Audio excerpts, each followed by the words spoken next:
Democracy. In the West, we make a colossal mistake, taking it for granted. We see democracy not as the most fragile of flowers that it really is, but we see it as part of our society's furniture. We tend to think of it as an intransient given.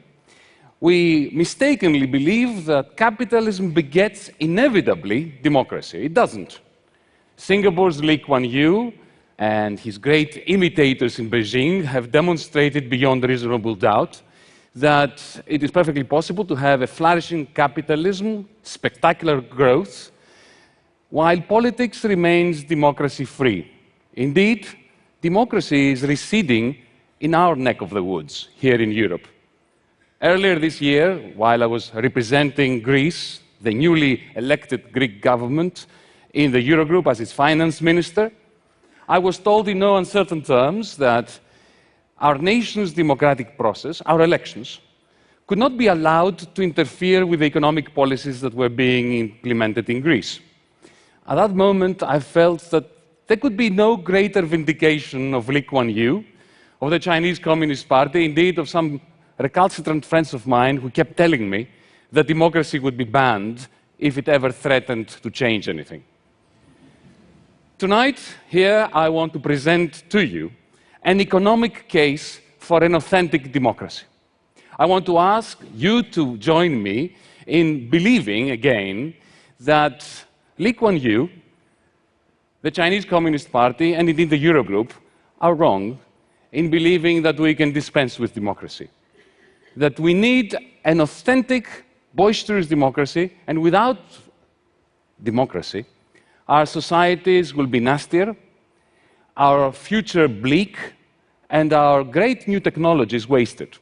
Speaking of waste, allow me to point out an interesting paradox that is threatening our economies as we speak. I call it the Twin Peaks paradox. One peak, you understand, you know it, you recognize it, is the mountain of debts that has been casting a long shadow over the United States, Europe, the whole world. We all recognize the mountain of debts. But few people discern its twin, a mountain of idle cash belonging to rich savers and to corporations, too terrified to invest it into the productive activities that can generate the incomes from which we can extinguish the mountain of debts and which can produce all those things that humanity desperately needs, like green energy. Now, let me give you two numbers. Over the last 3 months in the United States, in Britain, and in the Eurozone, we have invested collectively $3.4 trillion on all the wealth-producing goods, things like industrial plants, machinery, office blocks, schools, roads, railways, machinery, and so on and so forth.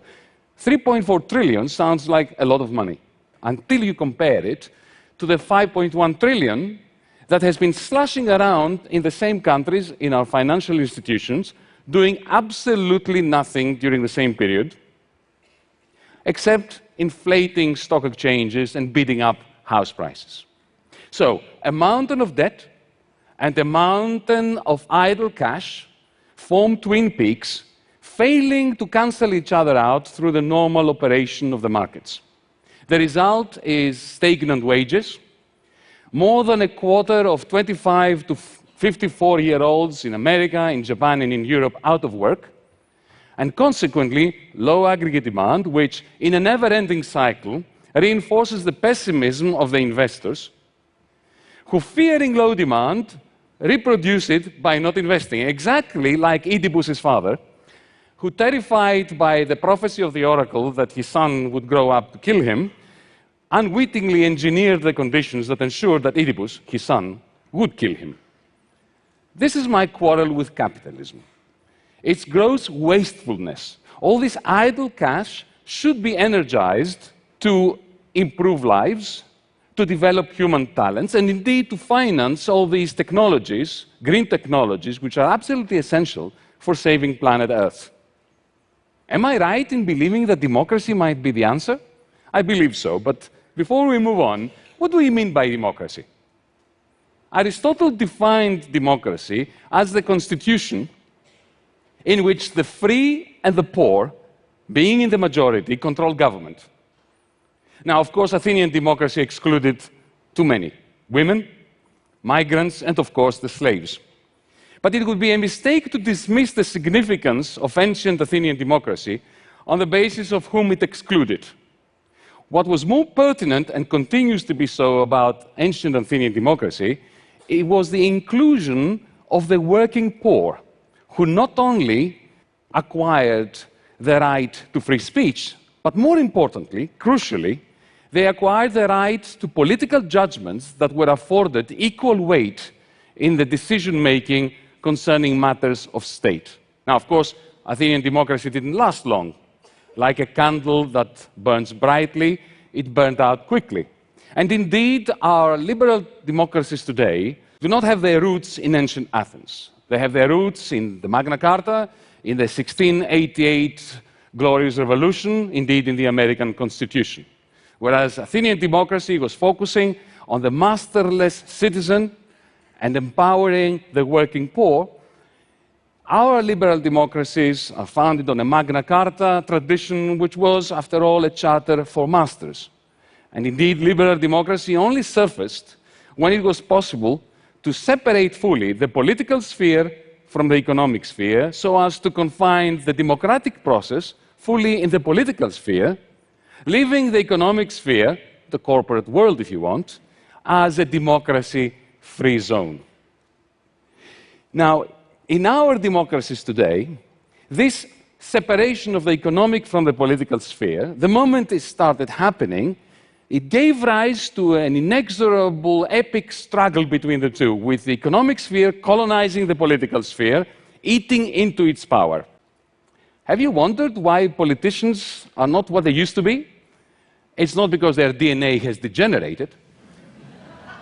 It is rather because one can be in government today and not in power, because power has migrated from the political to the economic sphere, which is separate. Indeed, I spoke about my quarrel with capitalism. If you think about it, it is a little bit like a population of predators that are so successful in decimating the prey that they must feed on, that in the end they starve. Similarly, the economic sphere has been colonizing and cannibalizing the political sphere to such an extent that it is undermining itself, causing economic crisis.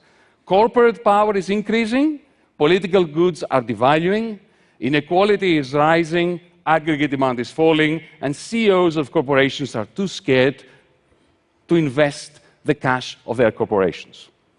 So, the more capitalism succeeds in taking the demos out of democracy, the taller the twin peaks, the greater the waste of human resources and humanity's wealth. Clearly, if this is right, we must reunite the political and the economic sphere, and better do it with a demos being in control, like in ancient Athens, except without the slaves or the exclusion of women and migrants. Now, this is not an original idea. The Marxist left had that idea 100 years ago, and it didn't go very well, did it? The lesson that we learned from the Soviet debacle is that only by a miracle will the working poor be re-empowered, as they were in ancient Athens, without creating new forms of brutality and waste. But there is a solution. Eliminate the working poor. Capitalism is doing it by replacing low-wage workers with automata, androids, robots. The problem is that as long as the economic and the political spheres are separate, automation makes the twin peaks taller, the waste loftier, and the social conflicts deeper, including, soon, I believe, in places like China. So we need to reconfigure, we need to reunite the economic and the political spheres, but we better do it by democratizing the reunified sphere, lest we end up with a surveillance-mad hyper-autocracy that makes The Matrix, the movie, look like a documentary. So the question is not whether capitalism will survive the technological innovations it is spawning. The more interesting question is whether capitalism will be succeeded by something resembling a Matrix dystopia, or something much closer to a Star Trek-like society, where machines serve the humans, and the humans expend their energies exploring the universe and indulging in long debates about the meaning of life in some ancient Athenian-like high-tech agora. I think we can afford to be optimistic. But what would it take? What would it look like to have this Star Trek-like utopia instead of the Matrix-like dystopia? In practical terms, allow me to share just briefly a couple of examples. At the level of the enterprise, imagine a capital market where you earn capital as you work, and where your capital follows you from one job to another, from one company to another, and the company, whichever one you happen to work at that time, is solely owned by those who happen to work in it at that moment. Then all income stems from capital, from profits. And the very concept of wage labor becomes obsolete. No more separation between those who own but do not work in the company and those who work but do not own the company. No more a tug of war between capital and labor. No great gap between investment and saving. Indeed, no towering Twin Peaks. At the level of the global political economy, imagine for a moment that our national currencies have a free-floating exchange rate with a universal, global, digital currency, one that is issued by the International Monetary Fund, the G20, on behalf of all humanity. And imagine further that all international trade is denominated in this currency. Let's call it the cosmos, in units of cosmos. With every government agreeing to be paying into a common fund a sum of cosmos units proportional to the country's trade deficit, or indeed to a country's trade surplus. And imagine that that fund is utilized to invest in green technologies, especially in parts of the world where investment funding is scarce. This is not a new idea. It's what, effectively, John Maynard Keynes proposed in 1944 at the Bretton Woods Conference. The problem is that back then, they didn't have the technology to implement it. Now we do, especially in the context of a reunified political, economic sphere. The world that I am describing to you is simultaneously libertarian in that it prioritizes empowered individuals, Marxist, since it will have confined to the dustbin of history the division between capital and labor, and Keynesian, global Keynesian. But above all else, it is a world in which we will be able to imagine an authentic democracy. Will such a world dawn? Or shall we descend into a Matrix-like dystopia? The answer lies in a political choice that we shall be making collectively. It is our choice, and we better make it democratically. Thank you.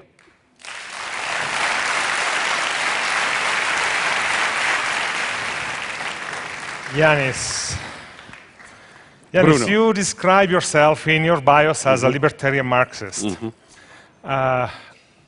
What's the relevance of Marxist analysis today?